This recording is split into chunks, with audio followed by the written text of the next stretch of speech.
Chaque semaine, nous retrouverons notre journaliste Aimé Lemieux pour la revue de presse des Hebdos de quartier. Bonjour Aimé. Bonjour. Alors, tu commences en nous parlant dans l'arrondissement Pierrefonds-Roxborough, l'arrondissement qui vient d'annoncer qu'il se dotera d'un deuxième terrain synthétique de soccer. Voilà, et c'est à l'école secondaire Pierrefonds Comprehensive que le terrain de soccer synthétique va être aménagé. Il profitera à pas moins de 2300 joueurs, évidemment les élèves de l'école secondaire, mais aussi les clubs de soccer locaux et le voisinage également qui pourront en bénéficier. Le maire de Pierrefonds espère que les travaux seront complétés avant le début de la prochaine saison en juin et ce nouveau terrain-là s'ajoute à celui aménagé en 2009. Et justement, parlant de construction, le Messager de Lachine cette semaine nous apprend que l'arrondissement prévoit construire le plus gros bassin de rétention de l'île de Montréal. Le bassin de rétention qui s'appelle Rockfield sera construit au coût de 23,9 millions de dollars et sera d'une capacité de 18 piscines olympiques quand même.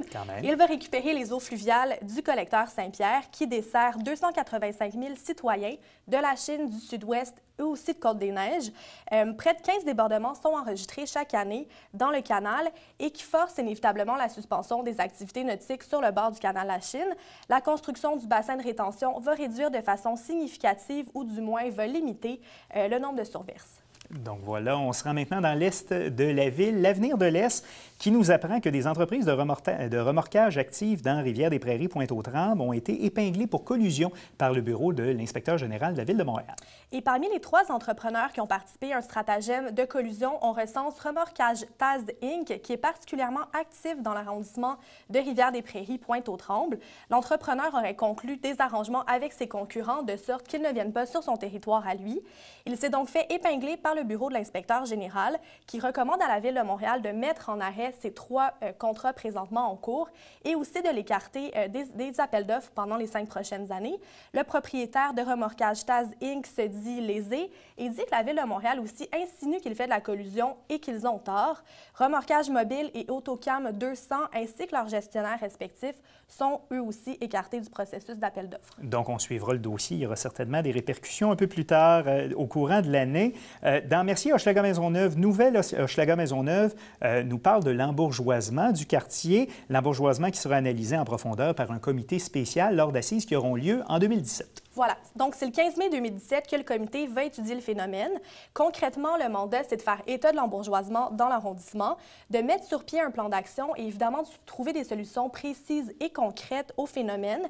Le comité va être composé d'intervenants du milieu communautaire, politique, socio, culturel, académique et des gens du milieu des affaires qui jouent tous un rôle dans l'arrondissement. L'embourgeoisement ou la gentrification, qu'est-ce que ça l'amène? Bien, ça l'amène, par exemple, une hausse des loyers, une hausse des valeurs foncières, une hausse des valeurs immobilières et une hausse des taxes foncières, par exemple.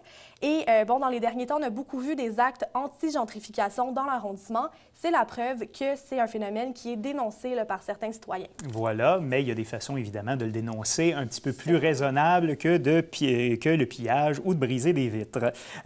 On s'en va maintenant dans Montréal-Nord sur la scène culturelle. On apprend que l'adaptation d'un roman de Biz, un des 3 membres du groupe Loco-Loca, sera tournée dans une école secondaire de Montréal-Nord. Voilà, et c'est La Chute de Sparte qui est le best-seller primé de Biz, qui a élu domicile l'école secondaire Calixa-la-Vallée, comme tu l'as dit.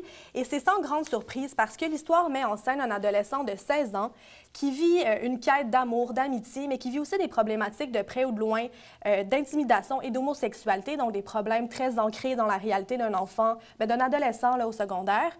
Et c'est donc dès le 1er octobre, pendant 3 semaines, que le roman va prendre vie à Montréal-Nord et on attend La Chute de Sparte en cinéma à l'automne 2017. On s'en va maintenant dans le plateau Mont-Royal, l'hebdo Le Plateau, qui nous parle des récriminations d'une ingénieure qui laisse entendre que le chantier de réfection de la rue Prince-Arthur serait non sécuritaire. Et voilà, la citoyenne a documenté pendant 2 semaines une dizaine de manquements sur le chantier de réfection de la rue Prince-Arthur, une rue piétonnière très, très achalandée. Et c'est des trous mal protégés, des câbles électriques dangereux, pas couverts, ou encore un mauvais éclairage la nuit qui font partie des éléments déficients. Le porte-parole de l'arrondissement souligne que plusieurs rappels verbaux et écrits ont été transmis à l'entrepreneur et que la prochaine étape, vraisemblablement, ce sera les amendes. Et on termine cette revue de presse dans le Sud-Ouest. La Voix pop qui nous parle du regroupement économique et social du Sud-Ouest qui vit une situation difficile. On parle de restructuration des services de cet organisme. Et voilà. Et donc, dans le cas de ces restructurations-là, bien, le réseau a perdu 2 mandats liés à des contrats du développement social, faute de financement. Et bon, donc là, l'organisme connaît des profonds changements et au cours de la dernière année, essentiellement, ils ont perdu beaucoup de leurs services. L'Assemblée générale du 5 octobre est un appel à tous parce qu'on veut que des gens de différents horizons viennent prendre part à cette réflexion-là, à cette restructuration-là. Et ça va donc se tenir sous la forme d'un remue-ménage. Et l'idée, c'est de trouver une mission, un mode d'organisation qui correspond à la nouvelle avenue que va prendre le réseau prochainement. Voilà le réseau qui est très actif dans le Sud-Ouest, mais aussi à La Salle, entre autres, depuis plusieurs années. Aimez le mieux, merci beaucoup.